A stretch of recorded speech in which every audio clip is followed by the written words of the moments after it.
Proverbs. Be continuing our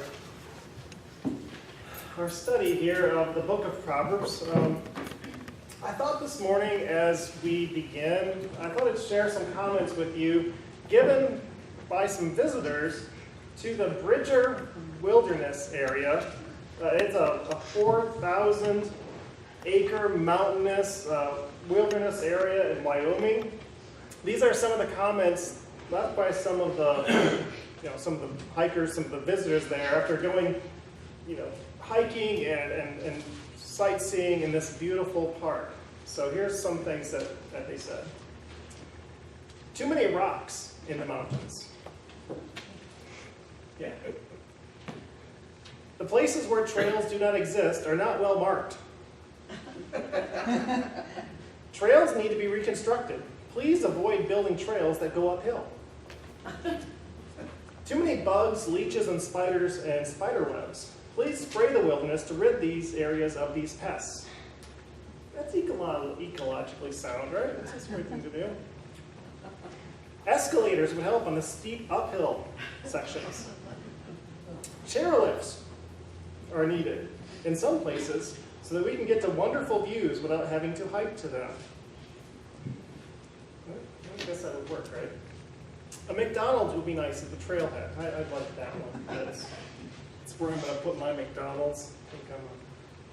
It kind of also reminds me of what a park ranger said at Yosemite, that he had some personal insight into interacting with these visitors to the wilderness areas there, and he says, "Trouble for me begins when the smartest bears and the dumbest visitors intersect."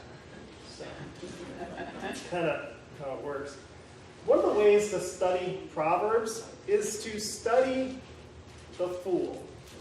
And there are lots of different kinds of types of fools that we've talked about, we've looked at in Proverbs. There's the general fool, and then there's the more specific kinds of fools.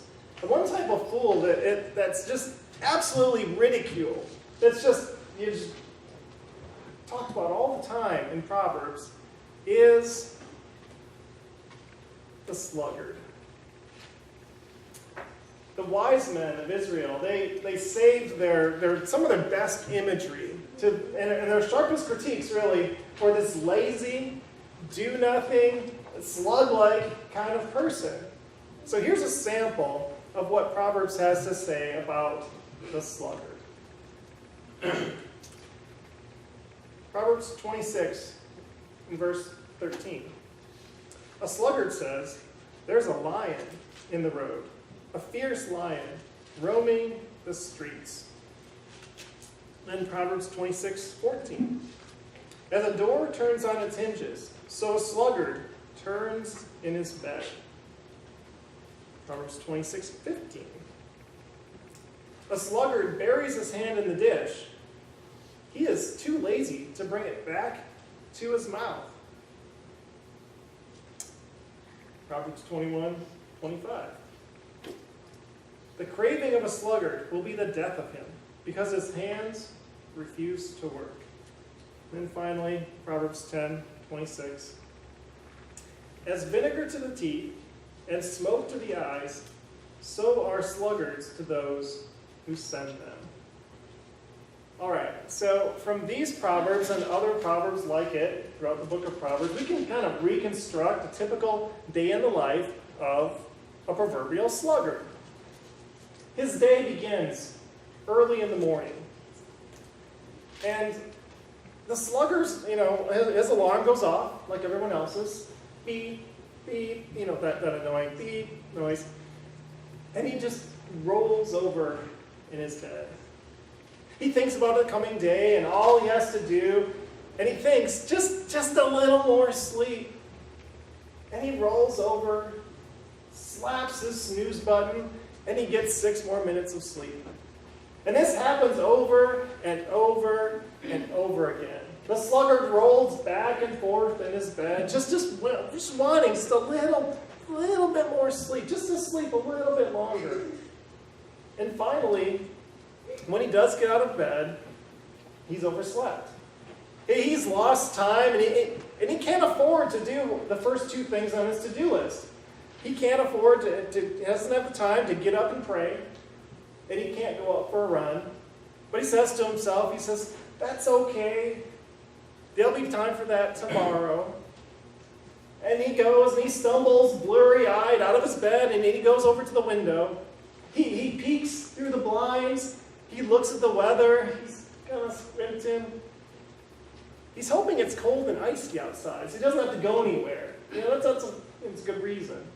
But instead, it's a gorgeous day. But he sees something. He's looking out the window and he sees something, and it's darting behind a bush. It's probably the neighbor's cat. But now, it could be a cougar. It could even be a lion. And he decides that's what it is. It's a huge, ferocious lion waiting outside to devour him, to eat him, to have him for lunch. Well, that's, when there's a lion in the street, that makes no sense to, take a shower or get dressed. So he goes back to bed, sleeps a while longer. He gets up again around lunchtime, heads into the kitchen. He's hungry, but he doesn't really want to cook. That's too much hassle. He's happy to find himself a bag of Cheetos in the cabinet. So he pretty happily plops down on the couch with the bag of Cheetos in hand and turns on the TV. And for the next several hours, he flips back and forth between different motivational infomercials, each of them promising to reveal the secrets of success on how to live a meaningful life for just 4 easy payments of $19.95 each. And he's drawn into this particular, this one program. It just really gets his interest. He's really piqued in. It features this woman who started a business in her home and then turned that business into a multi-million-dollar company. He looks around his cluttered living room, looks at all he has, looks at the TV screen and says, I could do that.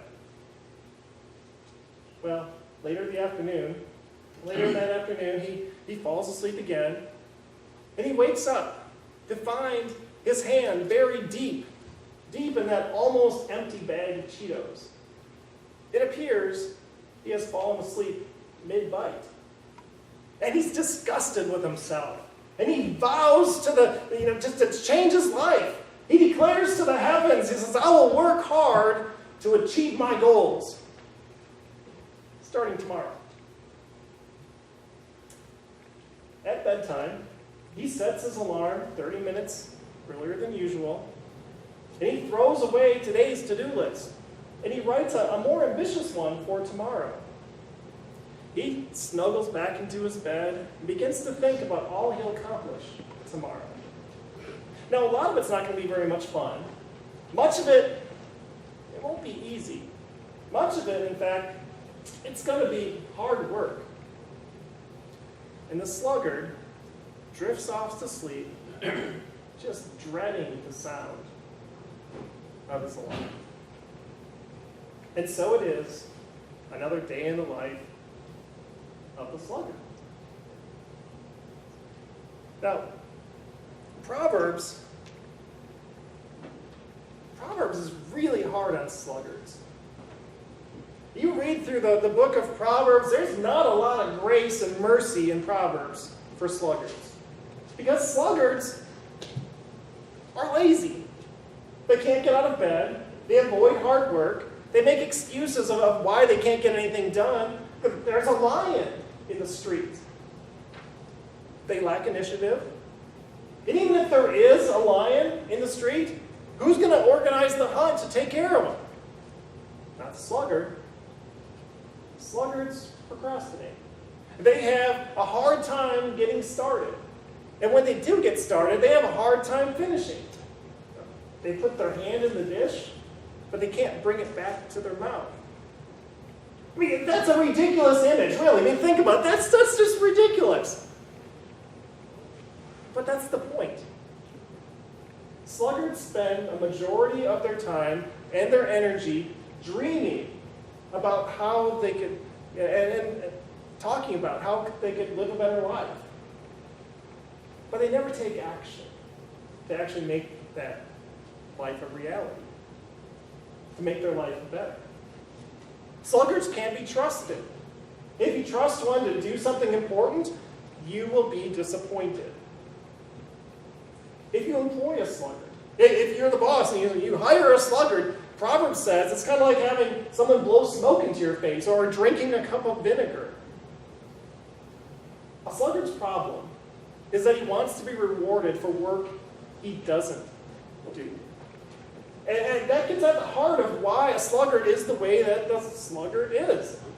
He fails to make the connection between today's activity and tomorrow's reward. He fails to perceive one of the fundamental principles in God's wisdom tradition, in the Proverbs, in God's Word. And that is, you reap what you sow. Also known as the principle of the garden. If you want to enjoy the fruits of your labor in the winter, God has designed the world to work in such a way that you have to plant a garden in the spring. If you want to eat in the winter, you've got to plant your garden in the spring. That's the way the world works. You have to tend that garden in the summer, but not so the sluggard. This is what the sluggard does. Proverbs 20 in verse 4.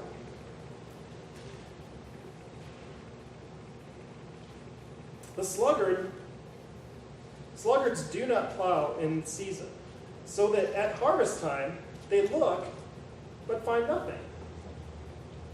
Now that's kind of a ridiculous image to me, because it says that the sluggard doesn't do the work. The sluggard doesn't plant, the sluggard doesn't tend the garden, but at harvest time, the sluggard still goes to the garden to see if something just might happen to be there for him. I mean, that's a ridiculous image, isn't it?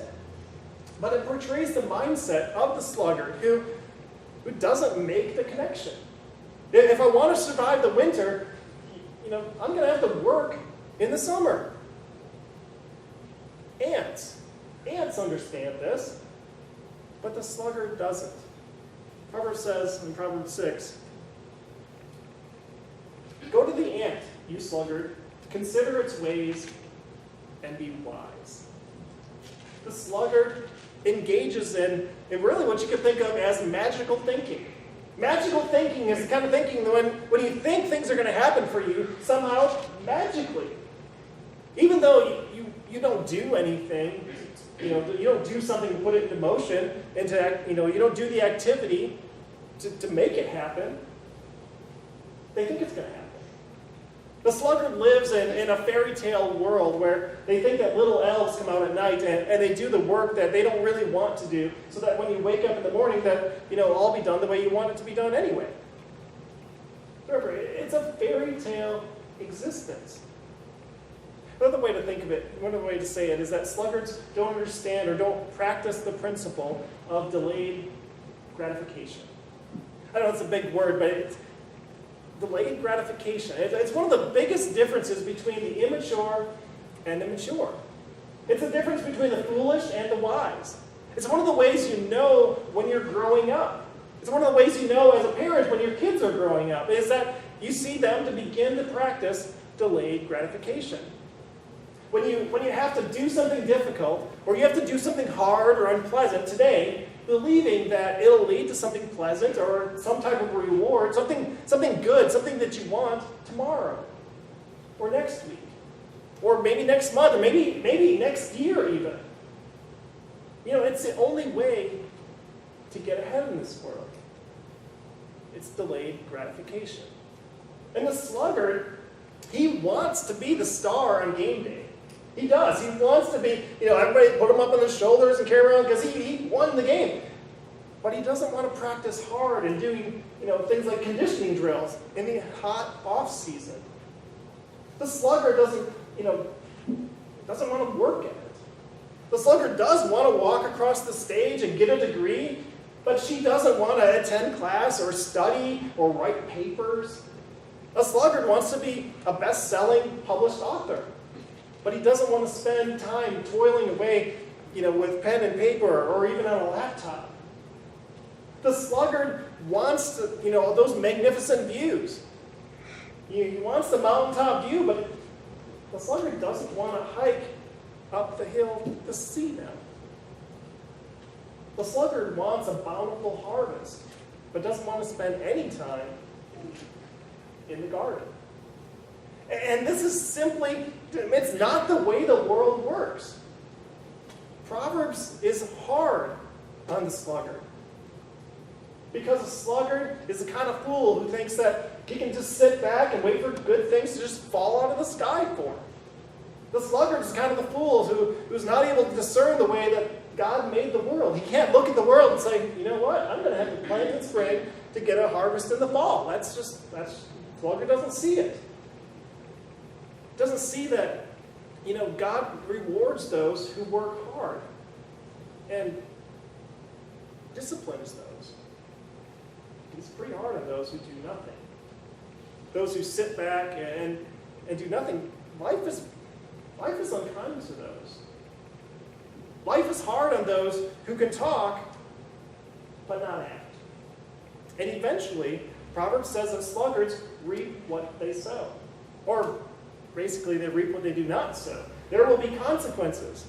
There will be difficulty that will overcome and trouble and disaster and even destruction that will fall upon the sluggard. Proverbs 24, starting in verse 30. It says, I went past the field of a sluggard, past the vineyard of someone who has no sense. Thorns had come up everywhere. The ground was covered in weeds, and the stone walls were in ruins. I applied my heart to observe and learn a lesson from what I saw. A little sleep, a little slumber, a little folding of the hands to rest, and poverty will come upon you like a thief, and scarcity like an armed man. Now, the opposite in Proverbs of the sluggard is the diligent. The diligent is everything that the sluggard isn't. The diligent, he gets out of bed. The diligent likes to work. The diligent sets goals and achieves the goals. The diligent tends his garden and reaps a bountiful harvest.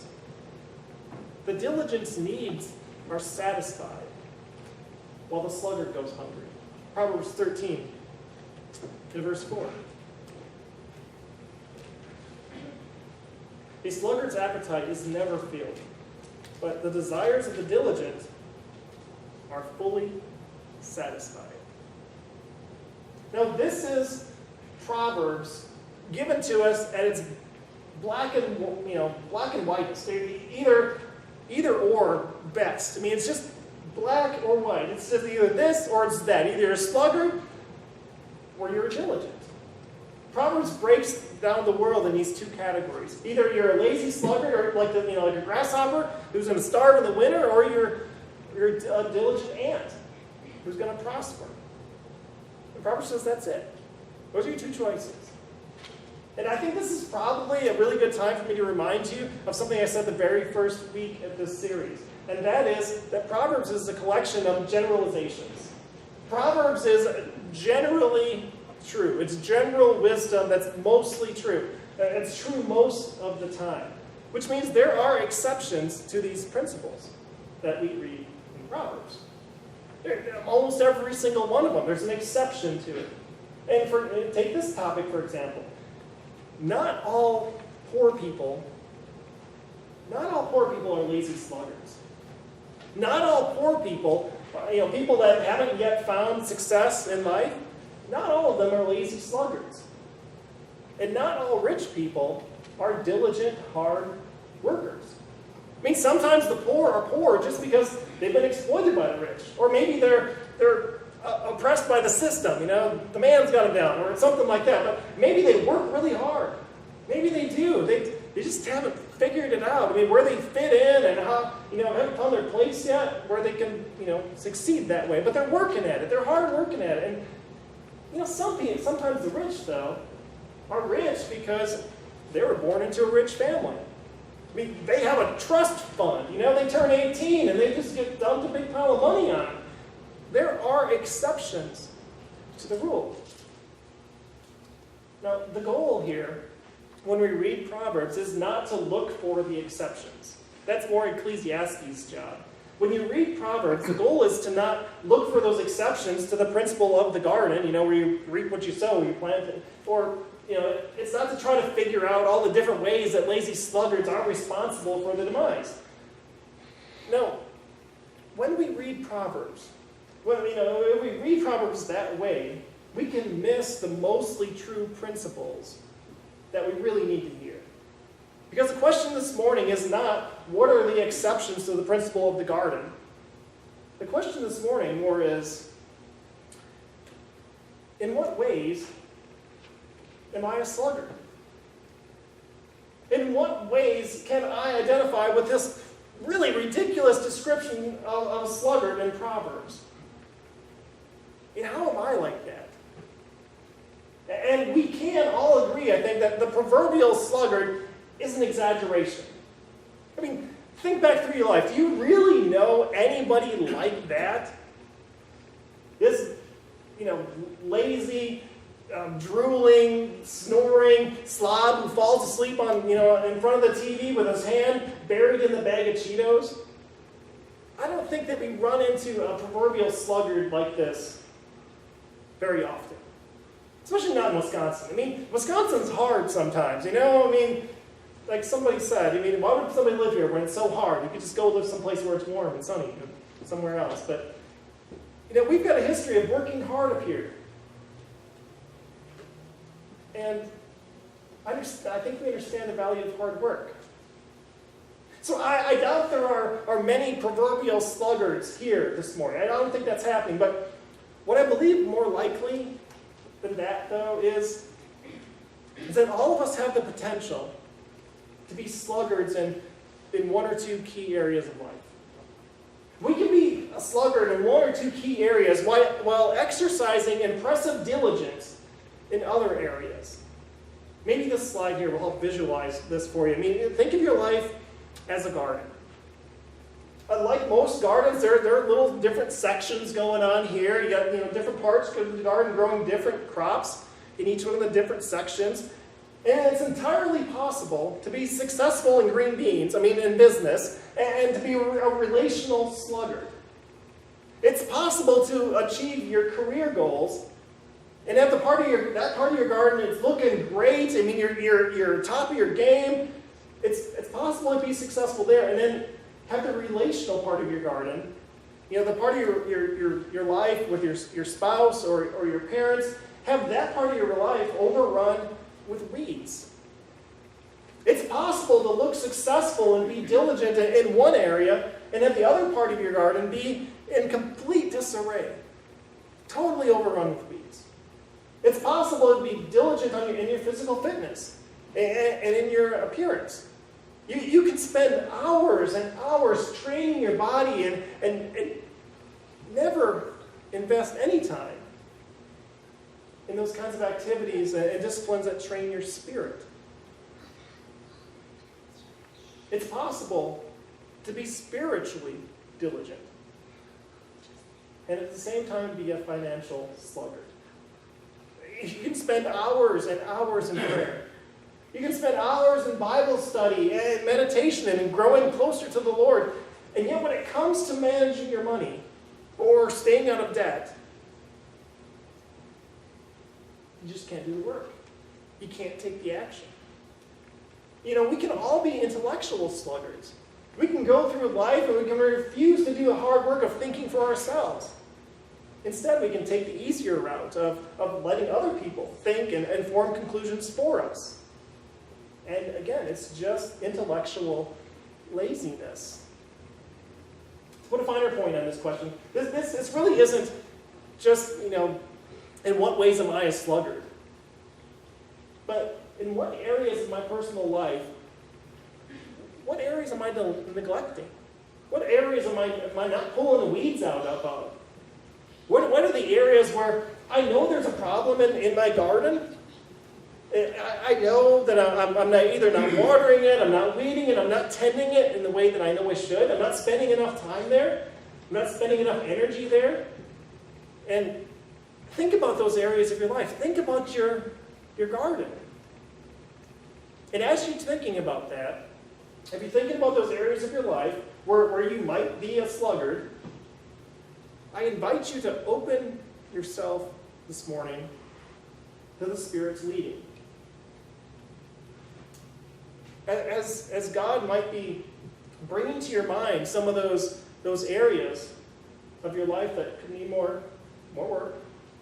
And at the same time, he's bringing to your mind those first steps you could take to start working in those particular areas of your garden. It's maybe something hard. Most likely it's something hard, because if it was easy, you'd probably already do it, right? Maybe it's a conversation with your spouse or your wife, or with your children. And that conversation begins with, I'm sorry. I'm sorry I haven't been here. Maybe it's a meeting you have to set up. Maybe you've got to pursue this long-delayed reconciliation. You've been estranged, and you know you got to do something about it, and it's hard. Maybe it's saying yes to your friend's invitation to go to a Bible class, or to join a study group, or to join a group where they, kind of get on your case because they're paying attention to your life and they're giving you feedback and they're being real friends to you. Maybe you just got to say yes to that kind of a group. Maybe it's just saying yes to the will of God. Where God's calling you to just trust and obey. Maybe it's turning off the TV today and going for a walk. Maybe it's signing up for a fitness boot camp or a fitness program, or it's joining the Y. Maybe it's cleaning out your pantry today of all that junk food that you have. What is it? What is it? It's right there. It's right there in your head right now, working its way into your mind, and even as that's there, and the first steps are floating to the surface, and you're thinking, I might try to do that. You're also already thinking of the excuses, the reasons, as to why now is not the right time to take that first step. And it's that battle. This is the battle that's constantly raging in the heart of the sluggard. And the more important that first step is for you, the more excuses you're going to come up with, the more reasons you're going to be able to come up with for why you shouldn't do it right now. Sluggards never manufacture enough excuses to keep them from playing video games all the time. Well, not maybe. What else could we do? Maybe we would binge watch a TV show, because that's what older sluggards do, right?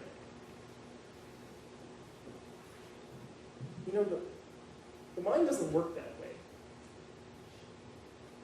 Right? Because there's always a ready excuse as to why now is not the time to go for a walk, to set up a meeting, to make a phone call, to not initiate that tough conversation. There's always a reason why we shouldn't do that, because there's a lion roaming in the streets. Well, yes. Yes, there is. There is a lion in the street. But there's also a lion inside of us.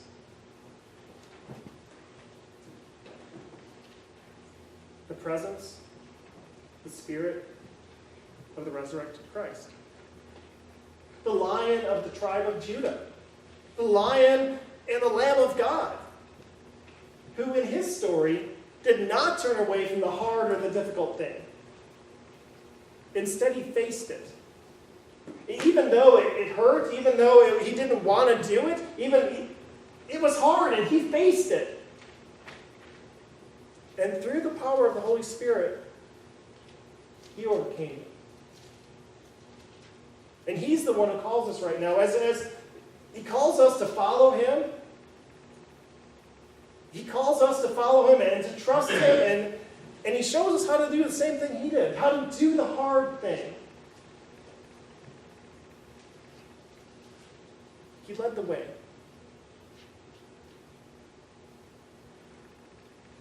He also filled us with some courage. He left us His Holy Spirit to be in us and work through us.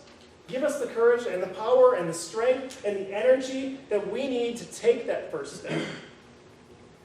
To go to that place in our garden and to just pull up them weeds, to begin to do the work. And church, may that lion that's inside of us, that's at work within us, may he take on that lion and overcome all the lions that we imagine waiting for us out in the streets.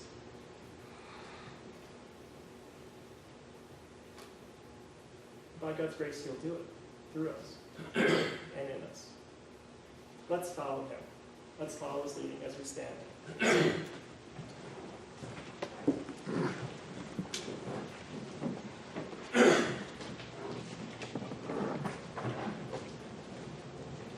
Four 17.